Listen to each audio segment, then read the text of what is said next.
So last week, when I attended the UU Ministers Conference in Phoenix, Arizona, we had the honor of being invited to the giant Mesa, Arizona stake of the Church of Jesus Christ of Latter-day Saints to attend the opening night of their Easter pageant.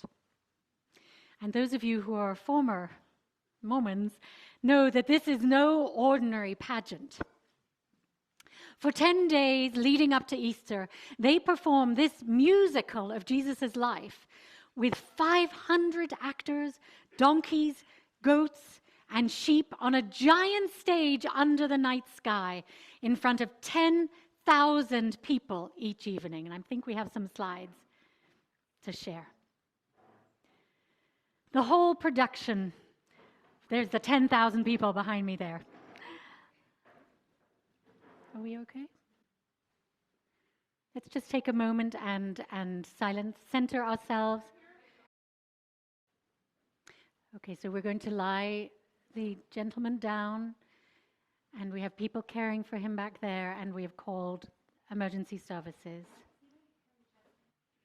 Can we all hold him in our thoughts, please, and send him good energy and prayers? And those of you online, we have an emergency going on in the sanctuary right now. Please bear with us as we help this person get to safety. If Scott is stable right now, then I think we can continue. Okay, all right. Oh, the paramedics are here. So why don't we just take a moment and breathe and just do something to center yourselves, to send blessings to Scott. Thank you all for your care, your calm in the midst of stress, and your attention and love for one another. I invite us to take our seats. I hope you don't mind that our service is going to go a little longer today than we'd imagined. But I do want to share this sermon with you because it's very appropriate for what just happened. Okay, so back to the slides at the Mormon Easter pageant. So for 10 days leading up to Easter, they performed this musical of Jesus' life with 500 actors, donkeys, goats, and sheep on a giant stage under the night sky in front of 10,000 people each evening. The whole production was performed and created by volunteers of all ages. Can you imagine my volunteers setting up 10,000 chairs? We have it easy. The performance took us from Jesus' birth through his miracles to the crucifixion with a spectacular resurrection and Jesus ascending into the heavens. It was an unbelievable spectacle with actors lip-syncing to a soundtrack of the London Symphony Orchestra and professional singers. And in some ways it was odd because it felt a bit like we were watching a Disney version of Christ's life.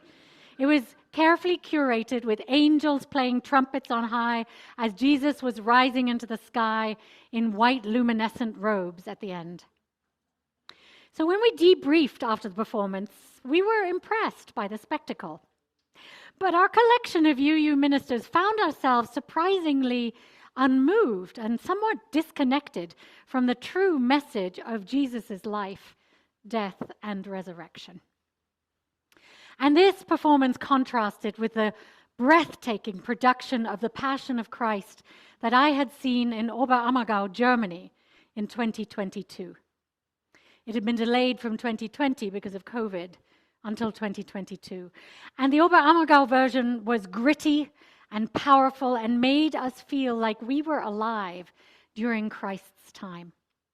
Now that production, which is performed by the entire town of Oberammergau every 10 years since the 1600s, was the result of a bargain that they made with God to avoid the plague. If they were spared from the plague, they vowed to involve every town's member in a remembrance of Christ's life and death every 10 years on that vast stage there. And the Passion Play with 800 townspeople on stage made us feel like we were alive during the time of Christ and part of his journey.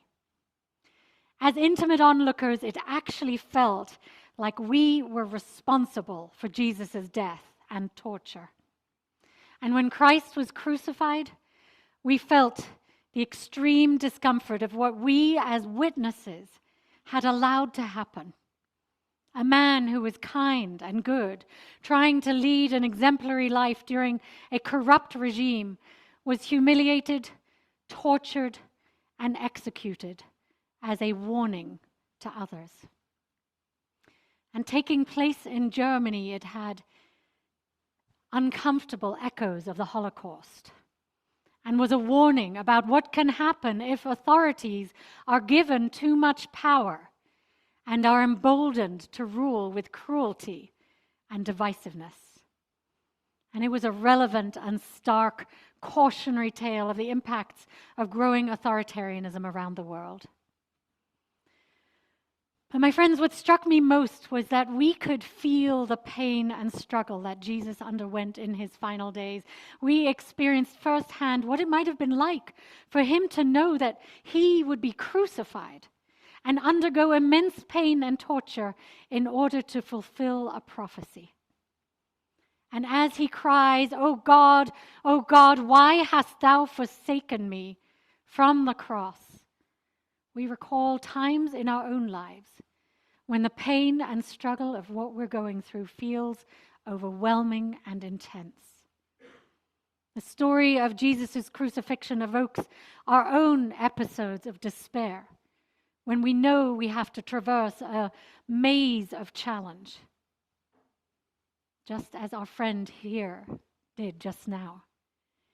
Yet the tale also points to the resurrection, the new life that is possible on the other side of such difficulty, if we are willing and able to keep traversing the challenge. So whether or not you believe in the Christian miracle of resurrection, the story of Christ's death and resurrection is a powerful metaphor for transformation and the possibility of something new and beautiful rising from tragedy and destruction.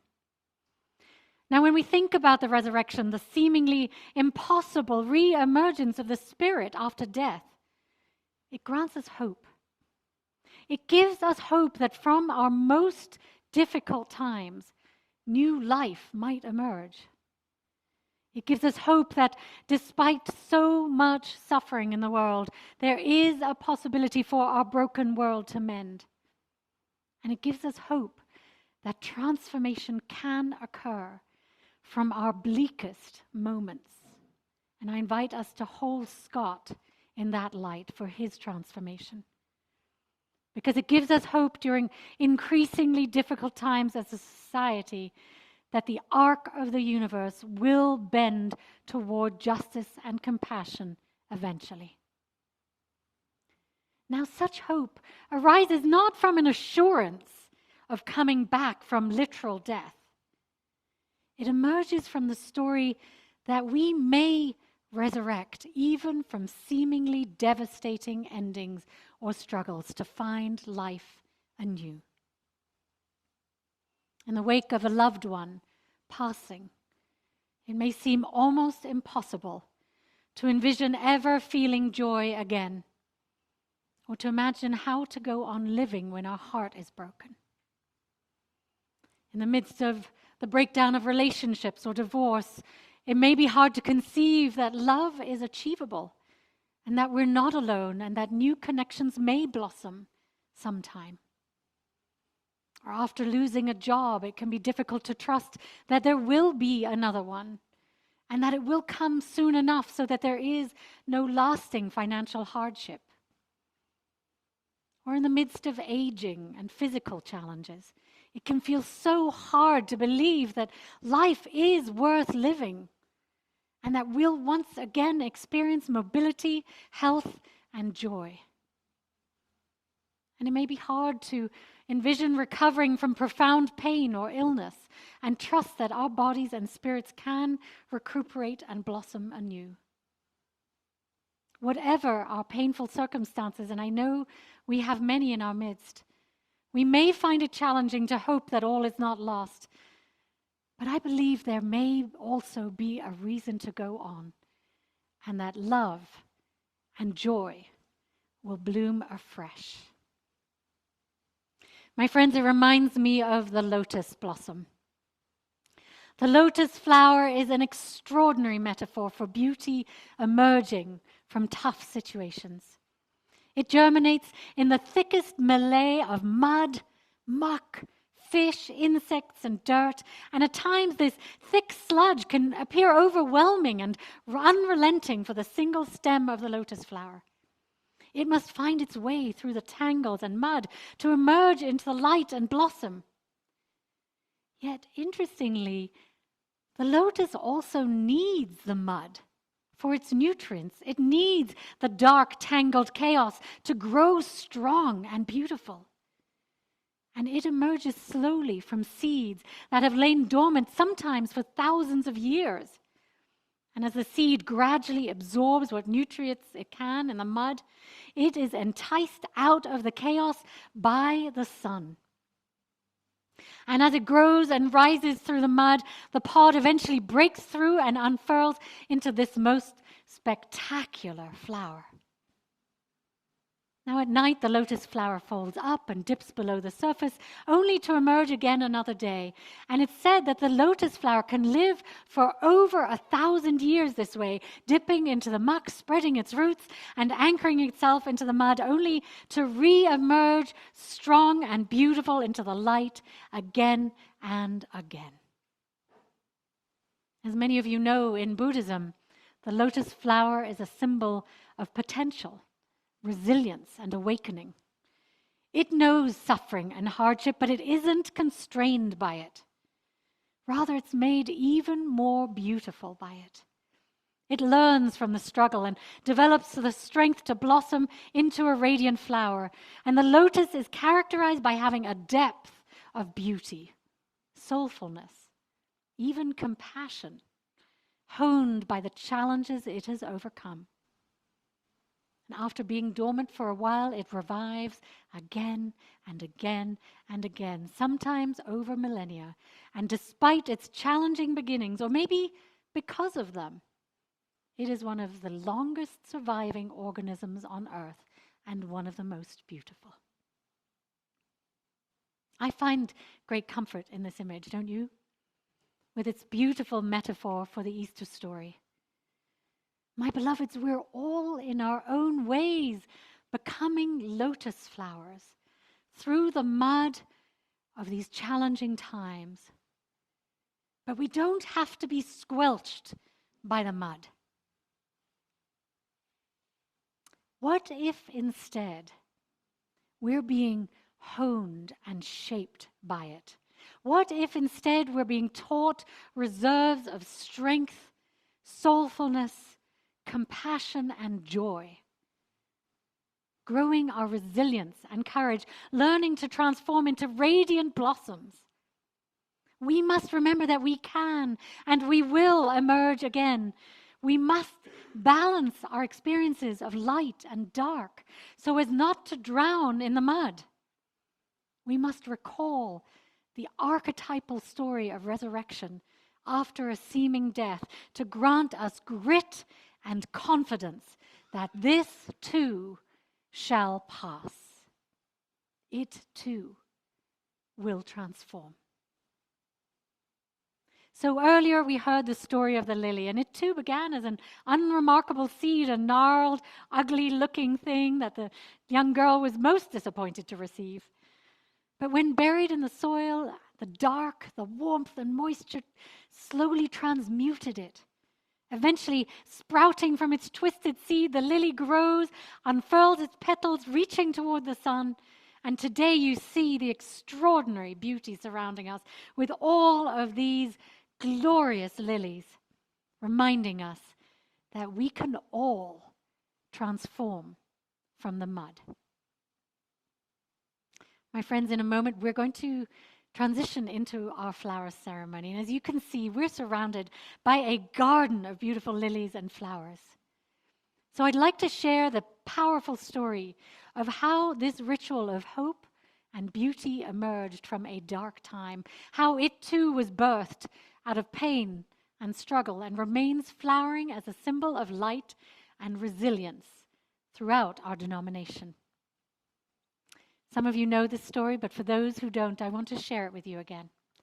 Norbert Čapek, who founded the Unitarian Church in Prague, developed the flower celebration in 1923 as an alternative to traditional communion. He called it a new experiment in symbolizing our liberty and unity, in which participants confess that we accept each other without regard to class, race, or other distinction, acknowledging everybody as our friend who wants to be good. The ritual was brought to the United States in the 1940s by Čapek's wife, Maya, after Norbert had been captured and executed by the Nazis at the Dachau concentration camp. Tragically, on October 12, 1942, he was sent to the gas chamber. His words and ideas of universal love and acceptance threatened the authoritarian Nazi regime. And after ministering to many in the concentration camp and before he died, he wrote these words, and we have them here with us.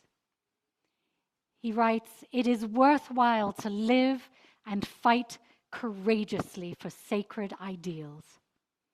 Oh, blow ye evil winds into my body's fire, my soul you'll never unravel. Even though disappointed 1,000 times, or fallen in the fight, and everything would worthless seem, I have lived amidst eternity. Be grateful, my soul.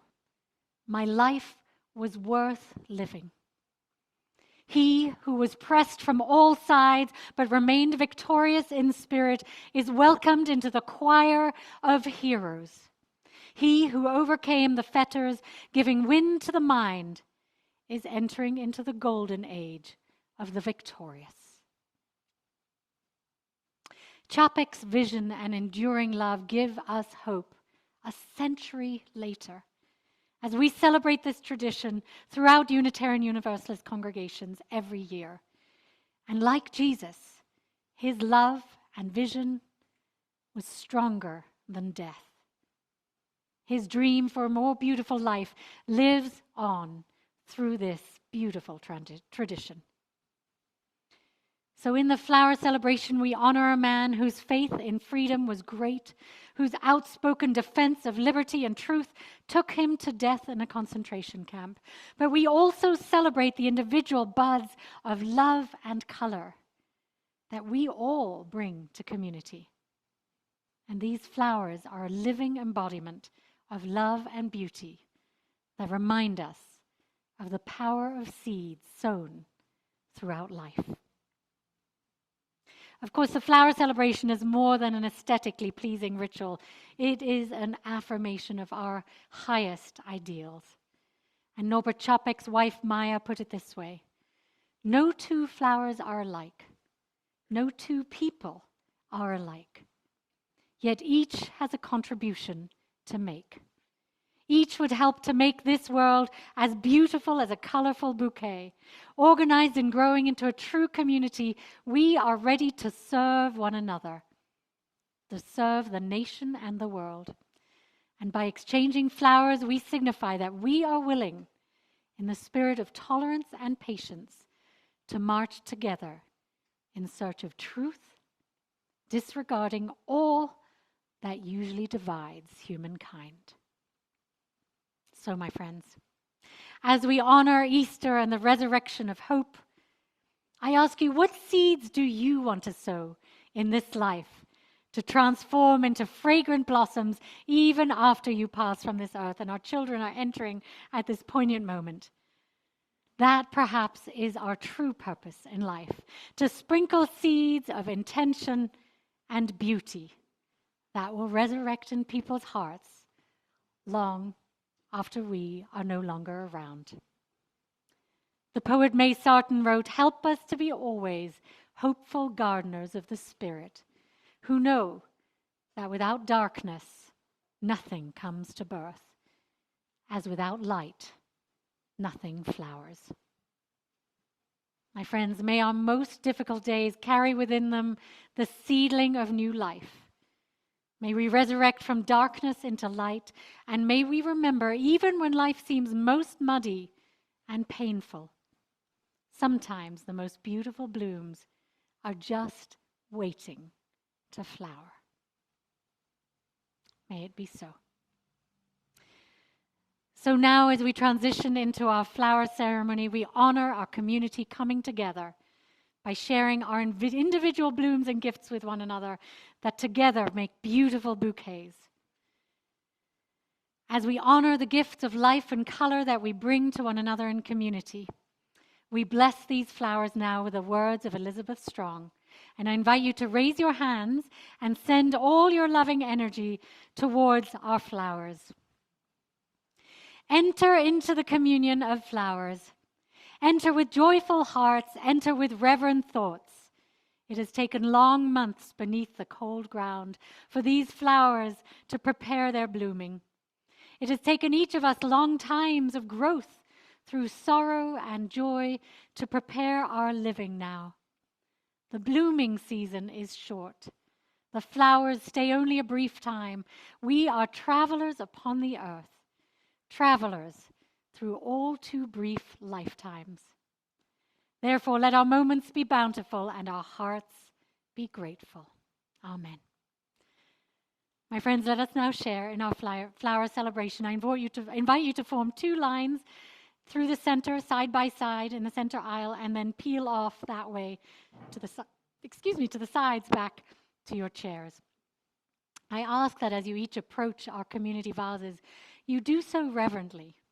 Each of us brings gifts of love and beauty to this community, and you share these gifts symbolically by bringing your colors and flower to our communion. Now, as you come up, I invite you to take a different flower from the vase, remembering that you are enriched by the many gifts and love others bring to this community. And of course, you may also make a wish for another person or for our world as you take a flower home with you. And those of you at home, please hold your flowers up to the camera so that you can all share in the love of the flowers too. Let us now share in this Unitarian Universalist ritual of oneness in reverent silence, and I invite our children to come up first and each take a flower. And the rest of you, please form two lines.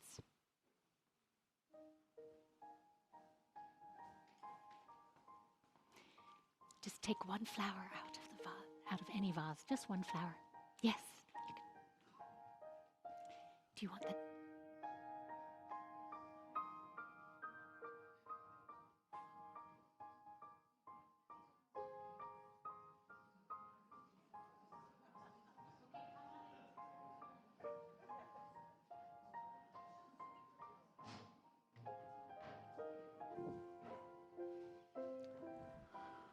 All right. Blessings to all. I invite us now to join together in the responsive reading on the screen. You will read the words in italics. Flowers speak to us of joy. Flowers give us hope when life begins anew each spring. Flowers symbolize the rebirth of the earth. Flowers stand for sharing. Flowers send a message of sympathy. Oh, okay. Flowers tell of friendship. Flowers speak of love. And the next slide, please.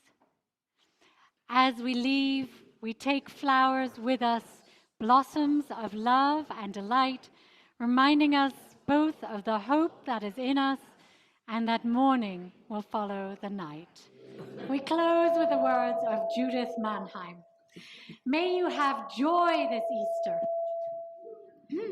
a joy born of life well lived. May you have love this Easter, a love stronger than death. bringing healing and new growth to your life and light where it feels dark. And may you have peace this Easter, peace which allows you to be open to the newness of the season and gives you reason to sing. May it be so.